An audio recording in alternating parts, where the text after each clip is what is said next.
implica espiritualidade e consciência? É o que você pode ter pensado ao ver esta pesquisa aqui, que gerou burburinho recentemente. Tanto que em pouco tempo ela se tornou a mais lida do Brazilian Journal of Psychiatry, uma revista científica em que os artigos são revisados por pares acadêmicos. Até o fechamento desse vídeo, o artigo já contabilizava mais de 30 mil visualizações, 20 mil a mais do que o segundo lugar. Fruto de uma parceria entre a USP e as universidades federais de Juiz de Fora e do Rio Grande do Sul, o artigo é o primeiro a estudar o componente genético da mediunidade. O nosso intuito não era comprovar que existem espíritos que os médiuns estão contactando.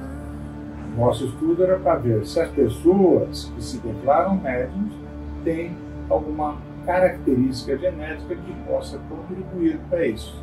Esse aí é o professor Dr. Wagner Gattas, coordenador do estudo e do Laboratório de Neurociências do Instituto de Psiquiatria da USP. Da mesma forma como nós pesquisamos, por exemplo, constituição genética em pessoas superdotadas.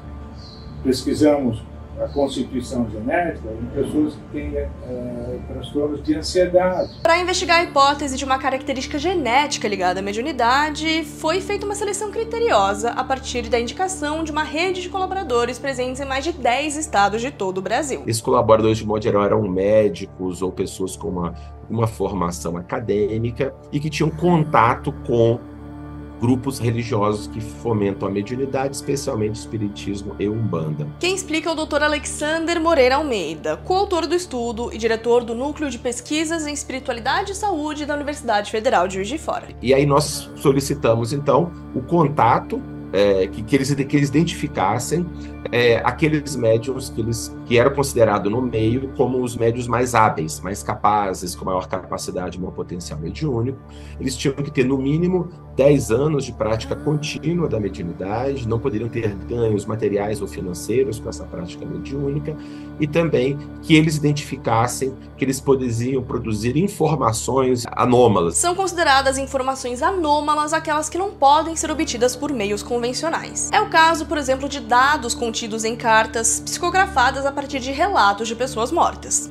Um trabalho publicado de grande impacto foi uma verificação de 13 cartas psicografadas por Chico Xavier. O professor Gattas está falando desse outro estudo aqui, também assinado pelo Dr. Moreira Almeida. Publicado em 2014, o artigo analisou 13 cartas alegadamente escritas entre 1974 e 1979 pelo espírito de um jovem que tinha morrido afogado. Após entrevistar Armando falecido, os pesquisadores concluíram que as chances do médium ter acessado as informações contidas nas cartas antes de escrevê-las eram remotas. Mas voltando ao estudo sobre a genética da mediunidade. Após o levantamento da rede de contatos, os pesquisadores chegaram a um grupo de 54 médiums, 53 parentes de primeiro grau sem dons mediúnicos e outros 12 médiums sem parentes que serviram como amostra de validação. Por que parente de primeiro grau? Porque a genética é muito parecida, o ambiente cultural, social é muito parecido.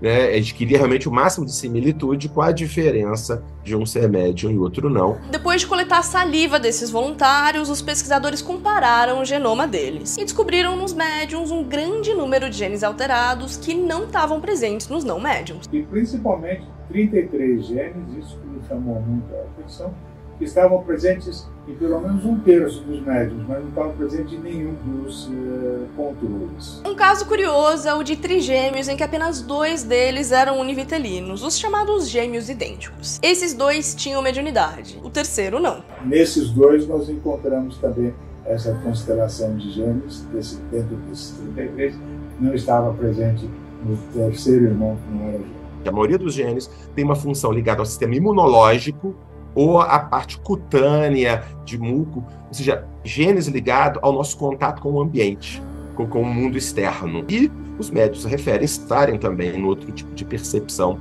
desse mundo externo. Aliás, um dos genes que estava alterado em 90% dos médiums e 0 de seus familiares é muito expresso justamente na glândula pineal, aquela que é considerada por muitos espiritualistas e filósofos como sendo a conexão entre o corpo e a alma, ou entre o mundo físico e espiritual. Claro que se trata de um estudo inicial que ainda precisa ser replicado em amostras maiores, mas a ideia não era provar que a mediunidade existe, nem mostrar que essas alterações genéticas são responsáveis por esses dons mediúnicos, mas sim abrir caminho para futuras pesquisas que possam investigar se existe de fato essa relação entre esses genes e a mediunidade e como se dá essa relação. Por isso mesmo, os pesquisadores chamam esses genes de genes candidatos.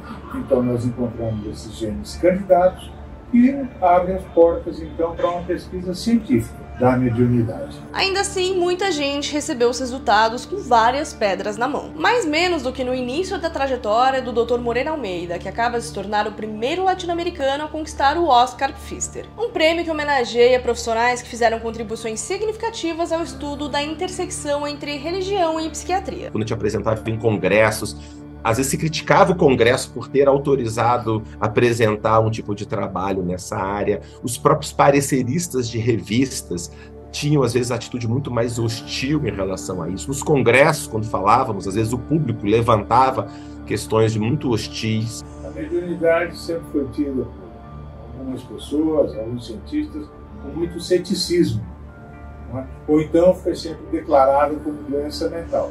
Ela não é doença mental. E ceticismo não é uma atitude do cientista. E o professor Gattas tem propriedade para falar do assunto, porque já estudou a saúde mental de quem apresentava dons mediúnicos em comparação com a de parentes de primeiro grau. Eles eram até um pouco melhores do que os seus parentes. Inclusive, esses médiuns tinham também mais sucesso acadêmico, mais sucesso profissional, então eles tinham também uma melhor qualidade de vida do que os não médiuns. Dos milhares de estudos do tema, já está bem demonstrado que maiores níveis de envolvimento religioso e espiritual estão associados com menor mortalidade geral, menor mortalidade por suicídio, menos depressão ou problemas com álcool e drogas e recuperação mais rápida desses quadros, e tendência a ter melhor qualidade de vida e bem-estar. Segundo os pesquisadores, a aceitação da comunidade científica aumentou consideravelmente nos últimos anos. As principais universidades no mundo hoje, Harvard, Cambridge, Oxford, tem centro de pesquisas de ciência e religião. Então, hoje em dia é um assunto, faz parte, né, da exploração científica rigorosa de alto nível. Atualmente, somos um dos países que mais publicam estudos sobre saúde e espiritualidade, ao menos segundo o levantamento feito por Moreira Almeida na plataforma Scopus. Brasil já é o 5º país que mais produz no mundo publicações científicas em espiritualidade e saúde. Ou seja, somos um protagonista no mundo. A gente pode avançar muito mais. E se você pensa que é preciso ser médium ou religioso para estudar mediunidade e espiritualidade, ou então ser ateu para ser cientista, é melhor pensar de novo. No nosso grupo mesmo, aqui no NUPS, nós temos pessoas de todas as vertentes. Nós temos católico carismático, católico da libertação, evangélico pentecostal, evangélico mais tradicional, temos ubandistas, temos agnósticos, nós temos espiritualistas espíritas, nós temos judeus, nós temos pessoas das mais diversas vertentes no nosso grupo. E é assim também nos investigadores do Brasil e do mundo. Mas ainda existe quem acredite que a espiritualidade se opõe à razão, um mito que foi largamente difundido a partir do final do século XIX. Afinal, a polarização não se restringe apenas à política. Você tem, de um lado, aquelas pessoas que têm um cientificismo materialista dizendo que ciência e religião não pode ter nenhum tipo de conexão, e você tem, às vezes, alguns religiosos também que dizem a mesma coisa. Como sempre, os extremos se concordam, mas de um modo geral não representam a realidade, né? E você, já viveu alguma experiência espiritual que achava que a ciência não poderia explicar? Conta aqui nos comentários.